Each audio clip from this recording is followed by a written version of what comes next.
morning. Welcome to Mayberry's leading radio station. That's WLCN, the top of the hill, high on County Road 2250. That was a good one. Did that just come off the top of your head? Oh, excuse me, my other job a lot of times calls. things just come off the top of my head. Anyway, good morning. Welcome to Viewpoint. Here we are. We have two great guests this morning. Mrs. Busby is going to introduce to these two gentlemen. Do a whale of a service for her here. First thing we do is, as you gentlemen remember, we try to bring a kudo or two that people have done something nice in the community. A couple of kudos here. Number one, I noticed that St. John's Church and Lincoln Rotary Club have combined to bring us some Narcan kits. Now, for those who live in Palmyra, Illinois, and do not know what Narcan is, we'll explain that in just a little bit. That's very important. So thanks to St. John's United Church of Christ and Lincoln Rotary Club for that help. Secondly, I noted that there's going to be a benefit today, I think, at our Mexican restaurant, Mazel Tov, out there. If I say that right, gentlemen, something close to that. I think it's Mazel Tov. Well, that's a Jewish thing. Anyway, serious note for young Tad Johnson, who was critically injured in an automobile accident, and very tough circumstances. And so, hats off to those. You go out there to that place on the west side of town and ask for a nice Mexican dinner, and a significant portion of that will go to benefit for Tad Johnson. So we appreciate their doing that. That's nice. Having the civic duties out of the way, I think we should introduce our sheriff from Gomer Pyle. Yes. Two of Lincoln's finest. Well, you can say that correctly. Yeah. I think that's politically correct. Yes. Lincoln Police Chief Paul Adams and Lincoln's what do you call it? Deputy Chief. Deputy Chief. First. So, words just fail me. Rarely. Deputy Chief Matt Vlahovich. And we thank you so much for being here today. How many years have you people been on the police force? Start with the chief. Yeah. Actually, at the end of this month, I'll have my 20 in. So 20? 20 years, yeah. And you, Matt? I just passed 15 on July 31st. Have you noticed that times have changed? Oh, without a doubt, it's changed. So. Matt's first job, we rode with our new sheriff at that time, Mr. Nichols. Yes. He rode with Steve that was his first assignment. So that takes you back to where he started. He's a good man. If that was your mentor, you had a good one. I've said this before. I've said it on air, and I'll repeat it on air. Matt's got great genes. I'm privileged to have known his grandfather. No, he's got on like chino pants. Yeah. And since I'm not driving so much, I don't have to worry about tickets anymore, so I can go ahead and say it anyway. Get out of jail free card, right? Get out of jail, yeah. There was a state policeman who told me that you can drive as fast as you can afford to. And that's the truth. And what does a speeding ticket cost at the very minimum? I wouldn't know. The speeding tickets now? $120. Yeah, well, see, that's why I drive the speed limit. I can't afford that. That's crazy. Chief, we appreciate you being with us, and we appreciate, again, you bringing your chief deputy up here. I'm going to say it at the risk of stroking somebody, and that isn't what I want to do at all. You know, people don't have to. They think in terms of law enforcement, going about looking for writing opportunities to write tickets and so forth. There's so much more to what you gentlemen do, and your associates on the sheriffs and our local police department do. There's a lot of behind-the-scenes work about which we know nothing and need to know nothing, as opposed to the media's insatiable right. I need to know. Well, that's a lot of BS. There's a lot of things the media doesn't need to know, and we don't need to know, that things that are going on daily. I would assume, no secrets coming out, that there's something always on the board for you to be out investigating. Oh, we have plenty of investigations. Our investigation detectives that we have, they're very busy with a lot of stuff that doesn't need to be, like you said, known, especially with sexual assaults involving children, etc. We get reports of that all the time. Tragic stuff. Yes. But about which we need to know nothing. No. And shouldn't. Yes, because we want to protect the victims here and the story, and let that essentially play out in court. It doesn't need to be played out in media. So No. Yeah. No. Oh, so many things that happen are so tragic, so unfortunate. On a day-to-day basis, you see it. How do you cope with that? well, I'd be drinking myself. I don't drink every once in a great while, but it's hard. Anytime we go through a traumatic situation, it weighs on us. I mean, I was investigator for 10 years, so there was a lot of things I've seen over the last 10 years that I don't forget. I'm sure. Well, I'm sure you buried cannot. in my mind, and, Permanently and etched. things that come. It's a form of PTSD essentially that we go through. So even just a simple traffic stop that turns into something more, and you have to wrestle with somebody, you don't forget that. So these officers go through that every day. So. Yeah, you never know. If you watch Cops and Robbers on TV, they don't know what's going to happen when some stranger is sitting in the car and they have to walk up to it. Yep. Yeah, that's proven almost, unfortunately, almost daily. The danger of just a simple arrest for some license violation or something like that. It's on record that people have been killed doing something similar. We don't similar. like to call those, and we hear it in the media all the time that it's a routine traffic stop. There's nothing routine about any of them. Any traffic stop. Every traffic stop is different. You don't know who you're walking up on. You don't know the circumstances of what's going inside that car. Just down in Missouri, there was a traffic stop where a trooper was it a trooper or a police officer got shot. So, I mean, They caught that fella this morning on the news, they said. They did catch We did. Good. Let's talk about Narcan for just a minute, gentlemen. Since that came in the news that the Rotary and St. John's have been able to donate a few more kits. Is that what you want to call them? To carry in your first responders kits. We don't need to get into the mechanics of it or the chemistry of it, but as I understand it, that's a very, very, very important tool for a first responder where there's a drug problem. Yes, usually law enforcement is the first one seen. So we have those extra seconds that we can at least administer the first dose when we come on scene. So there's certain things we're trained by the Logan County Health Department nurses to identify, and then if the situation presents itself, then we can administer the Narcan. Even if we administer the Narcan, it's not going to hurt you. So it can only help. It's a fail-safe thing, because if you use it, it's not needed. No damage has been done in any event. That's correct. You mentioned the health department nurses. Yeah, now, how do they come into this? Well, see, the health department is the one that actually oversees the Narcan project in Logan County. Oh. So the nurses there are the ones that train us on the administration and do all the training, and they keep all the records anytime we use Narcan. So they have to file paperwork with the state to help track the Narcan use in Logan County.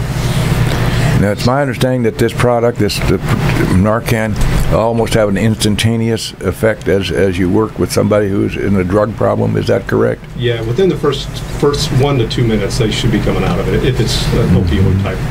Unless they've used like a fentanyl, which is 10,000 times worse than, or 10 times worse than heroin, or carfentanil, Narcan's probably not going to help with that. Let's discuss what our drug problem is here in the county, gentlemen. A lot of things need to be left unsaid, but the fact of the matter is, correct me, we have a serious drug problem in Logan County. It's not just here. Oh, no. The misconception is it's here. It's Logan County. Lincoln's got a drug problem.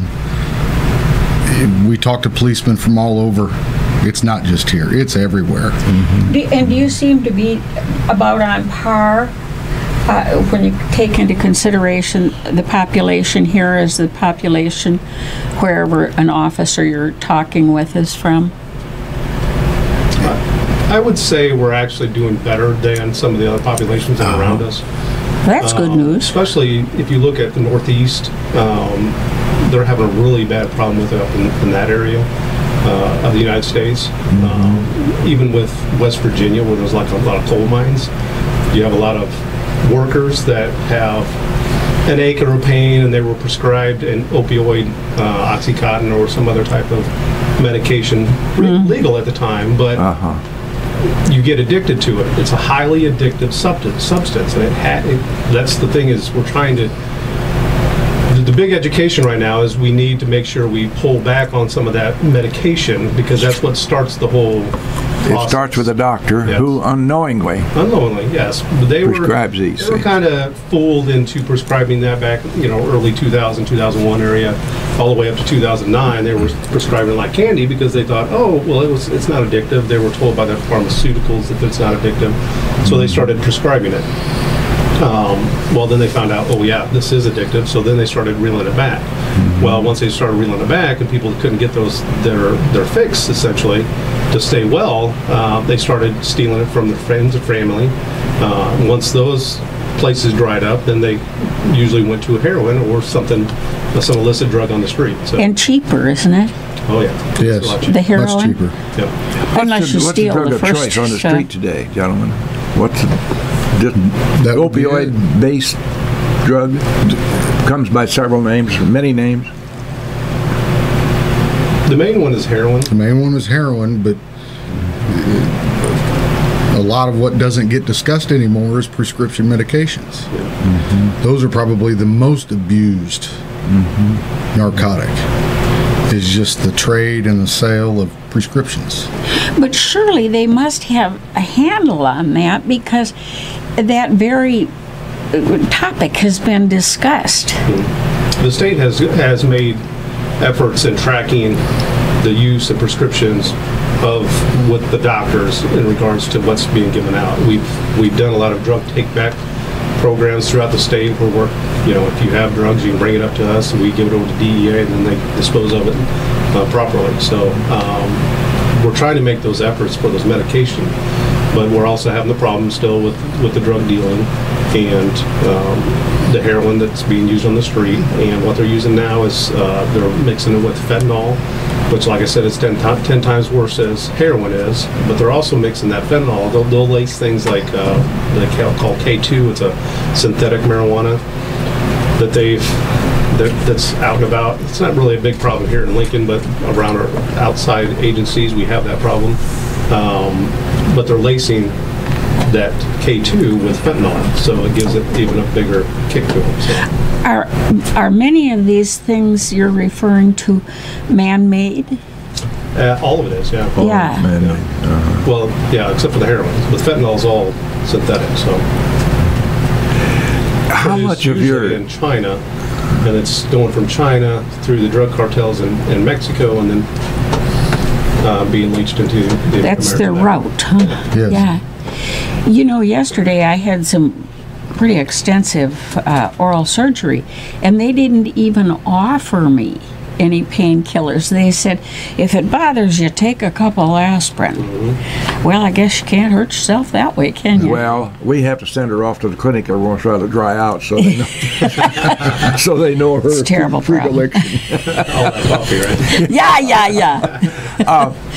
From an investment of time, in a normal course of a week's time, you spend a lot of time on the drug problem in our county, or our city, I should say, versus routine traffic and other matters of law that you have to work with. To take a lot of your time here, and our sheriff's time. We have essentially 1.5 officers dedicated to narcotics investigations in Logan County. So, or in Lincoln. I'm hoping to get the sheriff talked into putting somebody else on that that team also, and we could have some more help with combating this issue. But and then all our police officers, whenever they're not handling calls for service, they're always on the lookout for suspected drug dealers, any type of traffic that may be suspicious. We're always looking at houses that people report into us. So if you have a house that has a lot of activity coming and going, multiple cars all day, you can call us, tell us about the house, and then we'll turn our patrol guys onto that house and see if we can't make something happen. So, because we don't want the drug dealers here, and the people that need help, those that are addicted, they can come to us. We can get them essentially fast-tracked into detox through some services that we've worked on with the opioid task force that we have here in Logan County. So they need help. We have the facilities and we have the connections to get them that help. So it's interesting how we've come so far now. God, when I was a kid in high school, we couldn't hardly spell marijuana. Yeah. And here we are today with it being a huge socioeconomic problem countrywide. And we may be a little small and provincial here in Lincoln, Illinois, but still we have that problem that it's every day. Yeah. Along the lines of your question, in furtherance, what we learned in Decatur this last spring, that because of drug use and drug abuse and the illegal sale of narcotics alone spawn 87% of the other crime. Theft, So burglary, that's correct. simple stuff. The stealing, the burglary, shoplifting. It's Oh, sure. The money. I'm sure Correct. that's true. 87%. That's amazing, It's isn't it? huge. So not only do you have the drug problem in and of itself, but it spawns other crimes. 80% to the tune of 87% of the other crimes. Well, I'll tell you what thing. We have 100% of our sponsors that demand time, and if we don't give it to them, they're going to come after us. So we'll take a station break right now. Be right back. Right back in the studios here live on WLCN. The program is Viewpoint, of course, airing each Wednesday, 8:15 to 9 o'clock. We're always looking around for great guests, and I think about 95% of the time we come up with some really good guests, and these gentlemen fall under the 95%, certainly. Our Chief of Police, Paul Adams, and his Chief Deputy, Matthew Vlahovich, agreed to take some time out, some important time, to come up and visit with us this morning and talk about what's going on here in Lincoln, Illinois, in the way of law enforcement. And it's not just going around with a pad in your hand writing parking meter tickets. Certainly not in Lincoln, Illinois, since we no longer have parking meters. No, but we used to. But what would, outside of the drug problem, which is terrible, what's your biggest problem on the street, gentlemen? Well, the drug problem is probably our biggest issue right now. Yeah. But and like the Deputy Chief said, that spawns the burglaries and the thefts and those property crimes that are the next highest issue for us in regards to investigative resources and time and effort. So then from there, it kind of goes down to the domestics and the sexual abuse kind of cases, any of those family type issues. The last that we have call to you deal want to with. make is some doggone domestic call where there's a sexual issue involved. Oh, yeah. That could certainly make your day.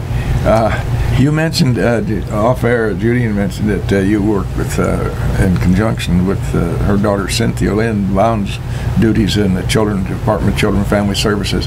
As you and I talked about off-air, that's a job we couldn't do because we wear our hearts on our sleeves too much. And I suspect in that vernacular, it's very difficult for a policeman who's dedicated to his work like you and Matt are, Paul, to get involved with those dramatic things, which will inevitably happen. Yeah. Have you been called out at 2 o'clock in the morning, Chief, or Chief Deputy? Absolutely. Absolutely. So is he. And it's not just once, it's countless not much amount fun. of times. Yeah. Same with our detectives now. It happens all the time. And how do we have somebody that's qualified to talk down an irate guy with a gun in his hand? Oh, you mean like a negotiator? Let's say a hostage issue. Yeah, we have. Thank God we don't have several. those or have had. We have several officers that are trained in hostage negotiation type situations. That's a skill, certainly. Pardon my naivete, but do we have a hostage incidents here? No, I mean we've had issues before. In that vernacular, in that Yeah. Of course, tomorrow could be the day. Yeah. Who Yes, knows? and you just jinxed us. Thank you. Well, you know, we had an interesting thing out there at the wreck, the Lincoln Park District, I call it the wreck, which is anything but that. I guess some dude broke, in broad daylight, broke his windows out in the cars. That's pretty cheeky stuff. Yeah. We can't say anything too much. Have we come close to getting anybody on that? Unfortunately, I don't think they have any witnesses on that, unfortunately, and we don't have any video surveillance in that area. So Yeah, so there it is. yeah. It kind of begs the question, why? I mean, Money. why would you break out car windows? Well, the thing is usually if they're going to that extent where they're actually breaking windows, normally they'll just try open doors and try to sneak in that way. Because when you break something, you're going to make noise when you break something. So they either had to see something that they thought was worth something to actually break the window and actually get inside. So that's what we always recommend is, number one, lock your doors. Number two is remove anything that's valuable from the site, from the outside of the car. So The somebody obvious just can't be things that walking people by ought and to say, know. yeah. Yeah. They talk We also, about, sorry. You please go. We also had an issue just the other day at Walmart where an elderly female was shopping for some cards and wasn't paying attention to her purse that was inside of her card. And somebody came by and lifted her wallet right out. Sure. So, Yeah, that's a no-no. And Yeah. when I go to the grocery store or wherever, I see right along people just with their purse sitting in that baby seat, wide open. And I'm kind of an old cynic. I don't think that's a smart thing to do. yeah. Yeah, you always got to keep those purses at least zipped up or snapped shut and make sure you keep your eye on them. Yeah. You know, they talk about the 10% who never gets the message, and they'll always be with us, I'm sure. But a couple years ago, they passed a rule that when you're driving, you mustn't be on your cell phone and you mustn't be texting. But they sure are. Boy, wide and strong. Oh, yeah. We've written several citations for it, but I don't know. We've had so many accidents that have been because of people not paying attention. sure. So There they've are got to recorded put those cell phones fatalities down. out there on the highway Yeah. that people have done that. But everybody knows that happens, Yeah. and still they're going to do it. Oh, yeah. Falls along the same lines of not wearing your seatbelt. Oh, gosh, Which yes. reminds me, Gene just commented the other day, and sure enough, there was something on the air about that. Rear seat passengers not wearing their seat belts. They are just as subject to the Yes. order as Yeah. as the driver or They the are person now. in the front seat. But and I've been guilty of the same infraction. What times I'm in the back seat, I haven't buttoned up, and you're supposed to do that. And the records show that from a safety standpoint, it's probably just as important, if not more, than the front seat. So you have to watch for that as you drive. Have you stopped anybody? Have your officers stopped anybody if they see backseat infractions? I'm sure they have. We don't see that. All we see is on the reports that they issued Yeah. a citation for seatbelt violations. So, but I'm sure they have.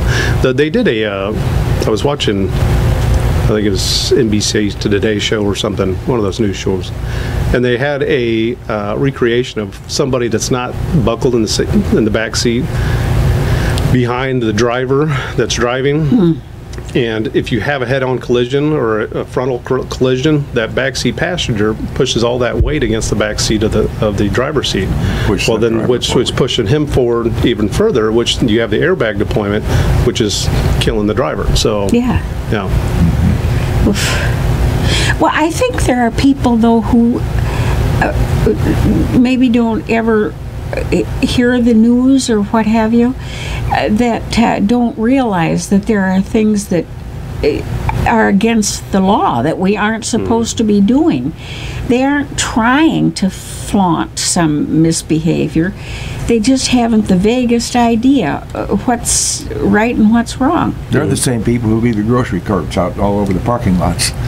to run into your What are you going to do about that, Chief? Now let's stop that. Yeah. Well, that's what, our officers, they normally give people, if they haven't been stopped before, because we can check to see if you've been stopped before for a violation, we usually give a warning on the first offense. So unless there's some other circumstances that would precipitate actual citation, but normally a warning comes first before we actually write citations anyway. So, You know, I've been driving for 62 years now, and I've never had a ticket. I shouldn't even say that because tomorrow I'll probably get one. But that's pretty lucky. Absolutely. yeah, it is. Oh, it's your charm. No. Whenever they stop, it's your magic charm that's done that. You've been stopped many times. You're not fooling us. We hired him cheap. You're cheap too. Matthew, in your experience, how long were you out on the street, so to speak? You're still on the street in a manner of speaking, certainly. In a sense, yes. But you have your administrative duties as chief deputy. But were you out on patrol in cars and so 12 forth years. for a long time? 12 years. Uh-huh. What was your most unusual experience that you recall right on the spur of the moment? And I'm sure you had several during the course of those 12 years. Unusual? But they kind of blend in. Did they all become usual after a little while? Nothing surprises me anymore. Let's put it that way. I'm sure that's right, Matt. Yeah. Been there and done that, huh? Work in the county, midnight shift, Route 136. Sunday nights were a good night to catch kids going back to college. Had a young man that was about half my size, half my weight, get out of the car, and when I exited, he got out of his car and he looked me square in the eye and said, "Huh, just you, huh?" And balled up his fists and Really? was ready to fight. No kidding. Turns out he was high on PCP. Oh. And Okay. maybe not a brain donor No, in addition. there was not very many That's brains that night. You know, in the olden days, we used to be in awe of the policeman and the teacher and the minister and actually anybody in authority, which included everybody in the world that was a year older than you on up. And you showed respect to those people, but I don't think that's in vogue anymore, is it? It all starts at home. Yeah. There you go. There, now, and you It hit all on- starts at home. You hit on the great socioeconomic problem of so many single-parent homes, and even that parent is disconnected with their child. And I don't know how in the world an officer on the street, plain clothes or a uniform, can cope with a problem where a youngster has no direction when he leaves that front door of his. That's just a given problem any day on the street when you're law enforcement. That's correct. You gonna solve that, Jenny? Yeah, well, I don't know how you'd ever solve it because I think it becomes generational. Nobody told the parents how to behave, so how do they know what the answer is so that they could tell their kids? A lot of it comes down to the schools because the schools are essentially the parents for most of the time for these kids. So the school activities and what you learn in school is what's being taught to these kids because they're not learning from the parents because the parent is working or asleep or trying to take care of the house, etc. So a lot of that comes down to the school And they don't the go friends. to church anymore, Yeah. so they don't. And then it's really get up to the there. friends and who they meet on those after hours that really guide their behavior. So that's why we're trying to get the DARE program into some of the lower grades, so maybe we can help give them help them with their choices and you know the good choices and the bad choices and explaining those. We'll have to talk about the DARE program just a few seconds here, gentlemen. Describe what the DARE program is and the inception of that. We've had it a long time here in Rankin, Illinois, in the school system. Yeah, we have. Over the years, you know, there was a lot of public comment that DARE wasn't working. And it may not be working to some kids, but, you know, if we can reach, you know, at least a portion of those kids and help them with their choices and educate them on those better choices. That's what we're trying to do. And a few years ago, about 5 years ago, they've actually revamped the entire DARE program, the DARE curriculum. So it's more science-based now. So it's not the old DARE program you saw before. So now you have a better understanding that instead of just going over the drugs and what's good and bad, we're really going over the decision-making processes, yes and no, and that's the root. Yeah, that it really is. So it's more scientific-based now than it's ever been. So. And you get a lot of cooperation, obviously, from our school systems as you work with our youngsters in the DARE program. Mm-hmm. Yeah. Now, do you have certain officers that are DARE officers that go to the schools and talk to these youngsters? Yes, we have Officer Christy Fruget, who's kind of in charge of our DARE program here locally for us in Lincoln. And then we had just now added Officer Sean Pettit, who's teaching DARE too. So, Ms. Fruget, I knew her dad. He was state policeman. Fruget? Her father-in-law. Father-in-law, yeah. Mm-hmm. Okay, yeah. Yeah. Well, I vicariously connected the name. Diamond Dan, right? The academy over at Champaign Police Academy, is that the correct name for it? Do you have your officers go over there, new or prospective officers? How does that work? You want to explain? Sure. Go ahead. Two academies. Two academies now. You can send an officer to the Illinois State Police Academy, or you can send them over to Champaign. However, now that State Police Academy, is that the one on the other side of Springfield? That's correct. Yeah. So we've now got experience with both. Our last person that we hired, we sent him to the Illinois State Police Academy for his 12-week basic training. Champaign is still in business, but they're so busy that it's hard to get a recruit there. There's some new development in the academy. The Buffett Foundation has sponsored a new police academy, and it's under construction now in Decatur. And everything, the Champaign Academy, it's spread out throughout the U of I campus, including the Champaign-Urbana area airport. The new academy coming will be connected, I think, with Western Illinois University. And they want to get to the point where if you attend Western University and you're taking your courses, your college work in criminology or criminal justice or something along those lines, that when you graduate from Western Illinois University, you can go directly into the police training academy if you're selected. And after college, you've got your basic police training, so you're what's the word I'm looking for? Certified. You're certified, and jurisdictions, police agencies, are looking for that. Or it's easier to hire you once you're a certified police officer. Well, yeah, because then the municipality doesn't have to pay for that training. That's correct. And then when we hire a new hire, it used to be 12 weeks, now it's 14 weeks in the academy. And then when they come back, they have a very extensive field training program, which is at least another 12 to 14 weeks. So it takes us 6 months to get a new hired person out on their own, being a productive member of the team.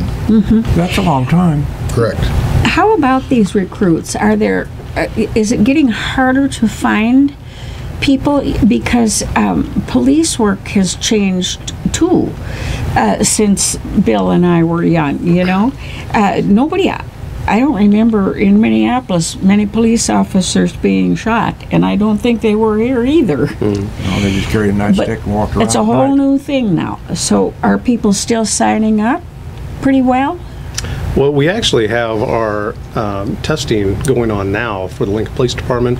We have to have a list every 2 years, so we have the Police and Fire Commission actually puts together a list for us to hire from. Right now, we're doing that process. In fact, August 12th, we have a mandatory orientation at the Lincoln Park District at 1 o'clock. And then there's testing. There's a written test you can do, over in Champaign that helps qualify you for this position. Well, it's actually a requirement to get you to see where you test, see how smart you are, and then we have some kind of a video programs that they do that they ask questions on to see how you would react to certain situations, and so it kind of gives us a good idea of the applicants and what their decision-making processes are. And that's all supposed to be done at least by September 2nd, and then we're going to have oral interviews based off that list at the end of September. So so far I haven't seen a lot of people sign up for the tests. So I encourage anybody that's looking for a great career in law enforcement to please show up at the orientation and get that testing done. So. Where are you in the table of organization, as we used to say in the military? Are you up to strength, or do you have any vacancies on your force right now? Well, you know, I wouldn't say we're up to strength, because when I started we had 29 officers. Now we're down to 26 officers. So it depends on what you call strength. Can we use some more officers? Yes. I'd love to have some more guys dedicated to those investigative positions. I would love to have an officer assigned to like a school resource officer for our district schools. So we had somebody specifically in there helping and teaching and doing those things that we need to do on a more regular basis and help to take care of those juvenile issues that we have. But I would love to have at least 2 more officers, but budgets and resources are limited by the city, unfortunately. So, talking about training, I'm sure that's imperative, but I don't know how you train a young person for police work, because every time you turn around, you're facing something that's holy cow, you know? No situation is... And you can't get out your manual and look up Chapter 8, I don't suppose. No. And that's where, you know, police officers get a lot of criticism from the media and et cetera, because, you know, you can sit there and look at a situation, Monday morning quarterback it, but... Yeah. You know, we have to make those decisions within seconds. I mean, fractions of a second. Yeah. And sometimes, they're not the best decisions, but they could be done better. If you ask any police officer, we can sit there Monday morning quarterback that all the way through, and that's what we do. We learn from our mistakes, but you can't judge that person on Monday. You've got to judge the person at the time when it happened and what he was experiencing or what she was experiencing and what they were going through, the circumstances, the lighting, the physical characteristics of the two people. You know, you have to put all that together. It's the totality of the circumstances at that time, and that's what the courts look at when they have to go back and review like an officer use of force incident. You might address the Police and Fire Commission for just a minute, Chief. A lot of people out there, both of those listeners out there, might not know exactly how that operates and who would be the Police and Fire Commission. The Police and Fire Commission is actually composed of 3 individuals from the community. They're citizens that live in our community. They're appointed by the mayor. Those people are the ones that actually put together the hiring lists, our promotional lists, and they also take care of any disciplinary issues that would arise. So if we have a complaint internally of an issue of an officer doing wrongdoing, that information would be sent to the Police and Fire Commission, and they would essentially hold a hearing on what happened and then take any disciplinary actions as necessary. It's a citizen civilian board. It's appointed by the mayor. Exactly. Matthew, do you have any, I looked at the doggone clock again. I'm going to get that fixed, Jim. Keep moving around. Do you have anything you'd like to say in conclusion, Mr. Vlahovich? Thanks for having us. We're happy to do it. We are working very hard to get out into the community. We want to connect with the community. We want to know your grievances, your problems. It's about problem solving. Let's figure out what the problem is, find a solution. And you're always going to have somebody. There's always somebody out there that has some stupid complaint, but you have to know how to handle those and still be civil to them. So, we always try to close Viewpoint with a quotation that I picked somewhere, and somehow I shut my computer off last night without looking one up. I'll just close simply with this statement. Chief Adams and Chief Deputy Vlahovich have been kind enough to give us some time up here this morning, and their sole purpose in being here is to communicate with our community and let them know that they are here for us, for the people on the street. Be kind to them. Give them a salute as you're passing by. They're still going to give you a ticket if you do wrong, so don't think you're going to get by there. Thank you very much, Paul Adams and Matt Vlahovich. Thanks for having Thank us. you.